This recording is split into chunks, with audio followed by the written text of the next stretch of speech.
اسرا کے معنی ہیں، اسرا یہ جو فعل ہے عربی میں، عربی ڈکشنری اٹھا کے دیکھیں، اسرا کے معنی ہی ہے رات میں سیر و سفر،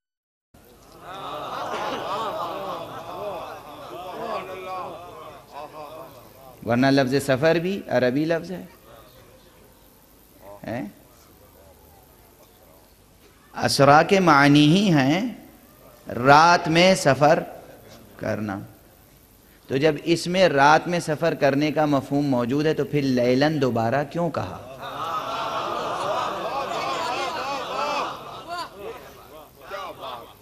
اب واضح ہوئی بات؟ پاک اور پاکیزہ ہے وہ ذات جو رات اپنے بندے کو لے گئی، اور ابھی رات باقی ہی تھی کہ واپس بھی لے آئی، یعنی پوری رات سفر نہیں ہوا، رات کے ایک تھوڑے سے حصے میں ہوا۔ لیلن اس لیے کہا گیا کہ یہ سمجھ لو کہ پوری رات نہیں، اسرا کے معنی تو ہے پوری رات سفر کرتے رہے، نہیں، راتوں رات سفر ہو گیا، رات کے ایک چھوٹے حصے میں سفر مکمل ہو گیا، ایک چھوٹے سے حصے میں۔ کتنا چھوٹا حصہ؟ یہ کسی شاعر کا مبالغہ نہیں ہے،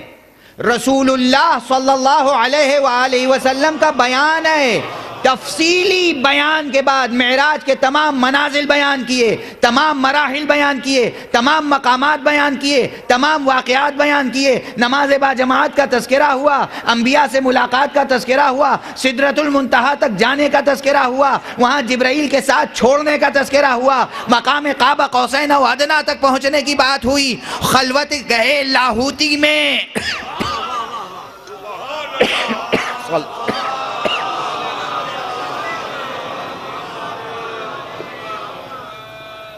پیغمبر کی گفتگو کی بات ہوئی، پیام رب کی بات ہوئی، اور کہا جب پلٹا تو بستر کی حرارت باقی تھی۔